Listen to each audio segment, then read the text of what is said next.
大家好，我是康纳。这次的 Warframe 系列剧情终于已经更新了，我相信一定是有很多粉丝及玩家都是相当迫不及待的在更新的当天守在电脑桌前面等更新，然后基本上都是不睡觉的夜猫子。当然，这不包含康纳我，因为我是乖宝宝。不过这次的更新暴风号的召唤却让康纳我有许多惊讶的地方，但同时也有空虚，这稍晚会再跟大家解释为何我会有这样的感觉。但是里面满满的问题与伏笔，却让康纳我对于杜维利悖论预告的解析开始有了一个初步的论点了。所以今天就要来跟大家来解说这次的暴风号的召唤剧情解析，以及未来有可能发生的剧情走向。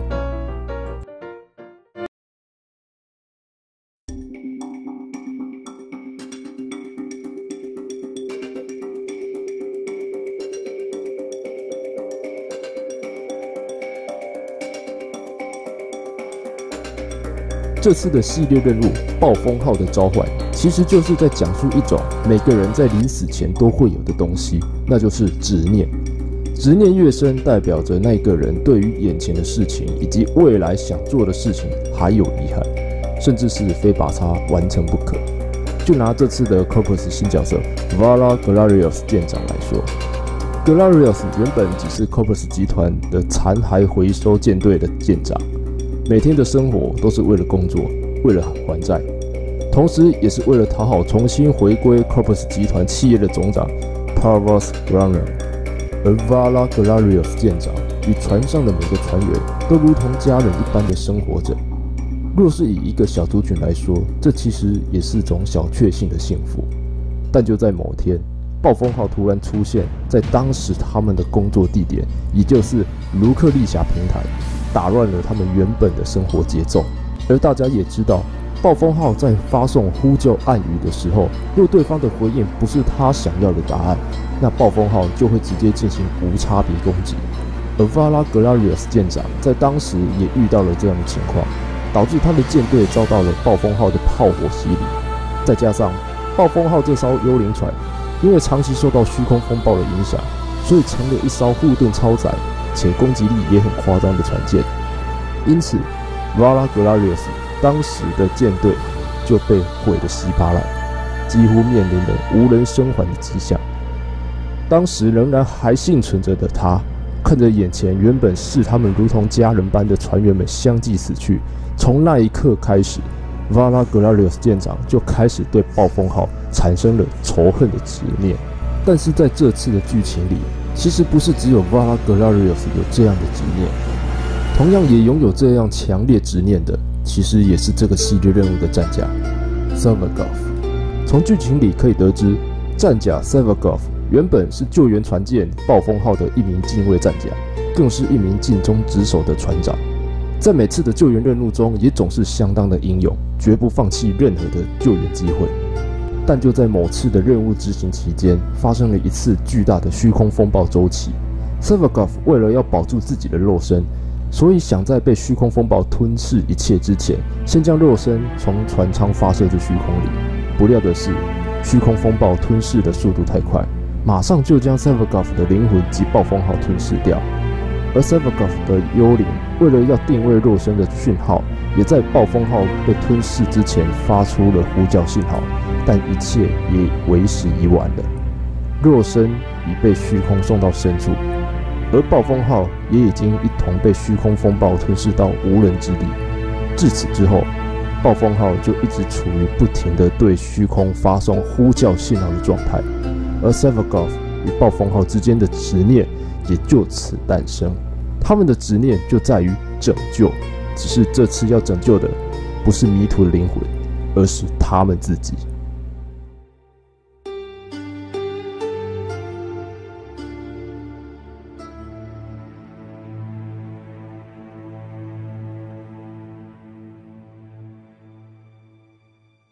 我知道大家在对于康纳我刚刚讲解的剧情上有许多的疑问，认为这样的解释实在是有点难以说明剧情就是这样，所以我自己也先整理了大家可能会有的疑点，也供大家一同来解析看看。一、从何处可以知道 Glorious 还在还债？2. Glorious 在初次见到暴风号时，是因为什么原因而遭到暴风号的攻击？3. Sevagov 为了要保住自己的肉身，所以想在被虚空风暴吞噬一切之前，先将肉身从船舰送往虚空。4. 为何暴风号已经有定位了真身的坐标，却不亲自前往取回？5. 在系列任务中，我们要操控 Sevagov 又是什么含义？6. 为何 Vala Glorious 在船舰被摧毁后，就到了 Pavasgama 的虚空里？实际上，有些答案一直就在这次的新歌里面，而这次的新歌曲也是这次系列任务的最大亮点，也是这次系列任务中的关键线索。所以，我们就先来一起听一下这次系列任务的这首歌《Sleeping in the Cold Below》。So it's into the void, now me girls and me boys, from mother's hands we go. We'll be sailing to the sun till the voyage is done, then we'll be sleeping in the cold below. Sisters below, below, we're going where the winds don't blow. Yes, we're all bound down to the deep, and we'll all be sleeping in the cold below, below, sleeping in the cold below. Our sailing ships for the hard and the quick, we roll our load and go. There's a living to be made, or there's hell to pay when you're sleeping in the cold below. Sisters below, below, we're going where the winds don't blow. Yes, we're all bound down to the deep, and we'll all be sleeping in the cold below, below, sleeping in the cold below.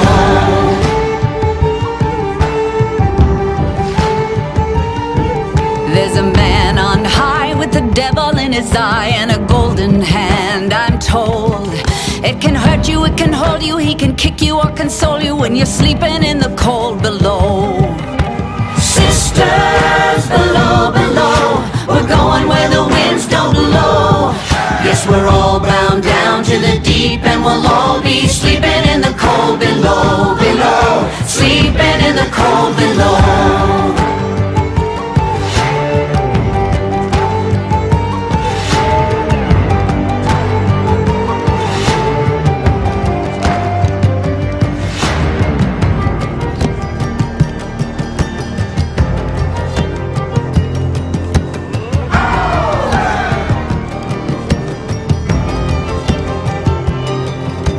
Sisters, you so wise and true, when it's my time to go, won't you lay me down under granum crowns, and I'll be sleeping in the cold below, below, sleeping in the cold below. Sisters below, below, we're going where the winds don't blow. Yes, we're all bound down to the deep, and we'll all be sleeping in the cold. Sisters below, below, we're going where the winds don't blow. Yes, we're all bound down to the deep, and we'll all be sleeping in the cold below, below, sleeping in the cold below, below, sleeping in the cold below.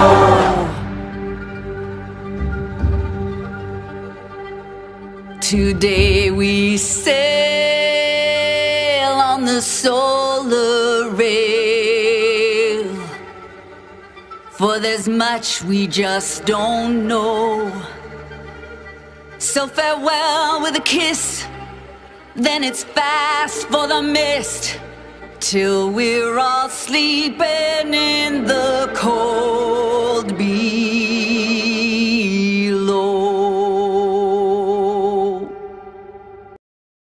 这首《Sleeping in the Cold Below》是由 Warframe 的首席作曲家 Keith Power 所创作，此曲是一首以 G 小调所创作的大航海风格音乐，全曲总共分为4段表现。从音乐的曲析来看，在音乐开头的时候出现了相当明显的纳加鼓节奏，代表着一种叙说故事的开端。随着音乐的前进，也加进了排笛以及洞箫这类的配器，让这首音乐增添了传奇的色彩。随后，大家也可以很明显的听到，开始有锁链声的加入，而锁链可以代表着束缚、囚禁、牢奴的意思，这同时也意味着工作中被某种东西束缚着。大家可以猜想得到了吗？答案就是债务。即便是攀爬到了舰长的位置，仍然还是得要为了债务继续工作。同时，这也代表着 Corpus 董事会底下的所有人，没有任何一个人能够逃过以债为生的命运。另外，若我们再仔细听歌词里第一段至最后第三段的主题，可以发现这首歌曲里有更深层的含义。第一段主题的歌词为：来吧，来闯荡虚空，我一众男孩男女们，共同别过母亲的双手，我们上路，我们将会朝向红日起航，直至船归自远方。这句歌词里所透露的主题是航向未知的冒险旅程，但为何还有一句朝向红日起航？这又代表什么意思？这里的红日，其实康纳我比较是希望是翻译为旭日才对。红日在现实生活中指的是夕阳，而旭日则能够解释出航向黎明的形容。但在这次歌词里所想要表现的，其实是日复一日的意思。而直至船归自远方，则是呼应了歌词的第一句：来吧，来闯荡虚空。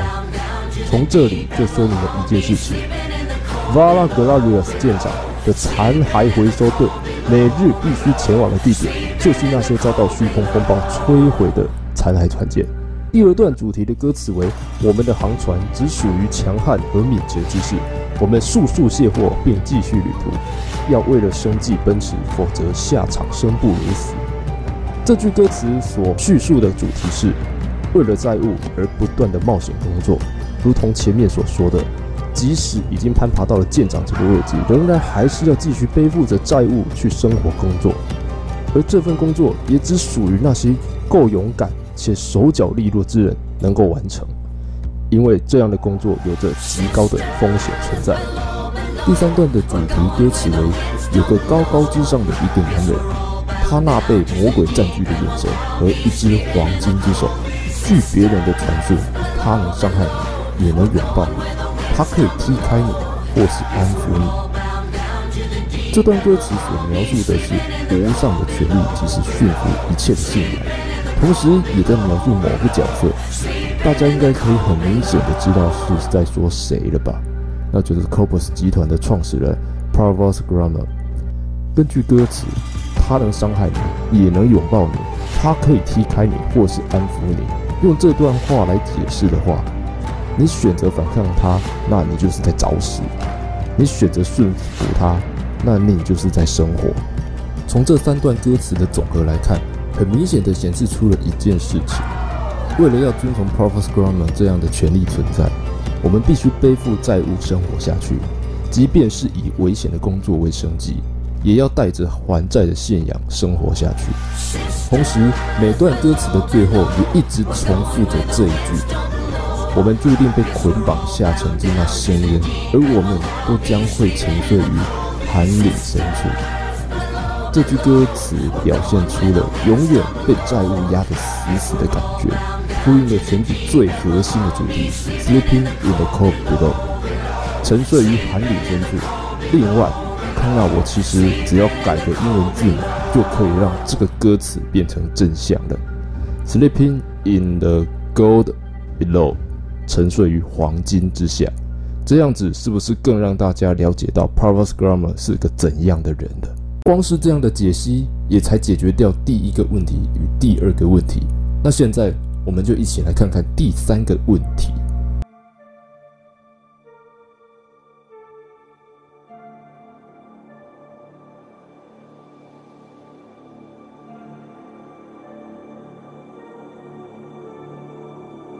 目前康纳我的分析是根据杜维利悖论的预告去想的，所以得到了一个解释。像 Sevakov 这样的战甲有着肉身与灵魂的存在，若肉身与灵魂同时被虚空风暴吞噬的话，那要一同回到太阳系的可能实在是很难。因为按照 Warframe 的战甲操控设定及时间线的设定去看的话，操控 Severgov 的 Tenno 应该是还在 Orokin 的摇篮里操控着 Severgov， 但若 Severgov 的肉身与灵魂完全被虚空风暴给吞噬掉的话，那战甲与 Tenno 的连结就会失联，导致 Severgov 会永远的跟着暴风号继续存留于虚空风暴之中。所以当时的 Tenno 果断的先将 Severgov 的肉身弹射出去至虚空，只留下灵魂。但不料的是，虚空风暴的吞噬过快，导致 Severgov 的灵魂跟着暴风号被卷进去，因此肉身被迫停留在虚空的某个深处，而灵魂的能量也因为受到了虚空能量的影响，而变成无法回到肉身也无法安息的孤魂。直到我们 Tenno 出现，终于将 Severgov 的肉身取回，让只剩灵魂的 Severgov 回归肉体，并遵循星际之光沉睡于星辰，如同一个大海男儿，出生于大海，死也要拥抱大海。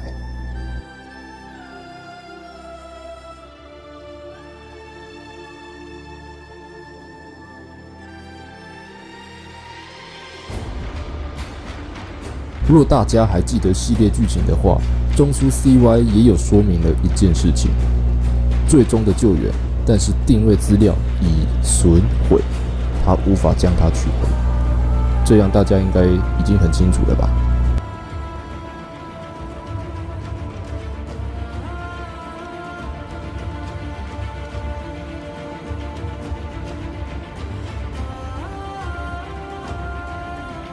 原本康纳我也是真的不太懂第一这个设定是什么意思，是单纯的想放歌让我们听吗？还是说想要借机会让我们体验一下 Severgov 的幽灵形态？但是根据之后的剧情走向，康纳我终于知道为什么了。当 Vala Glorious 找到暴风号之后，就对暴风号发动攻击，而那之后我们 Tenno 也就晕了过去。在晕过去的同时，我们 Tenno 对战甲的传世控制却转移到了 Severgov 的幽灵形态身上，借此也控制住了敌人的攻击。因此，当我们的传世控制又回到了我们原本的战甲身上时，我们的身边又多了几具 Corpus 的尸体。但是在这里，康纳我会在这边埋下一个悖论。照常理来说，若我们 Tenno 的战甲遭到了外力的关系，或是受到干扰而使传世阻断，正常来说，我们 Tenno 应该是会退出传世，而不是转而传世到 Severgov 的幽灵形态身上。另外，依照系列剧情这样的表现，我们原本操控的战甲因为 Vala Glorious 的攻击而使我们战甲晕过去。那问题来了，我们的指挥官呢？我们的指挥官就没事了吗？这不仅是让康纳我觉得很奇怪的地方，更是让我觉得这就是先前有讲到的空虚。那之前内战到底是在演假的吗？还是说这其实是第一故意用悖论在做梗呢？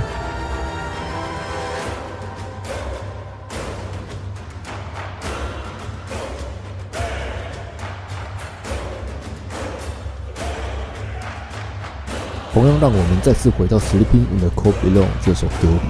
这首歌的第4段其实就已经有个明显的答案了。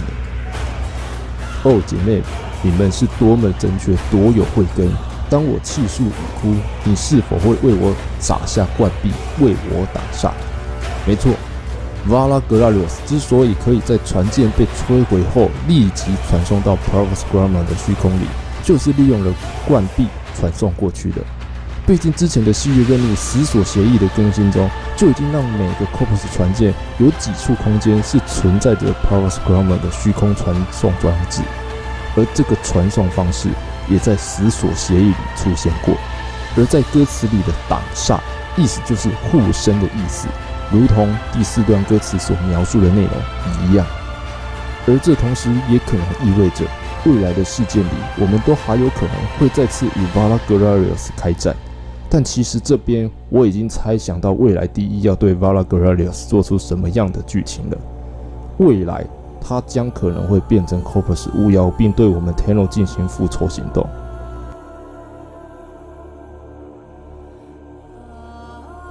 好了，那我们今天的影片就先到这里了，感谢大家的支持，也感谢大家的收看，也欢迎大家一同在本集影片的留言处留下你们的观点与看法。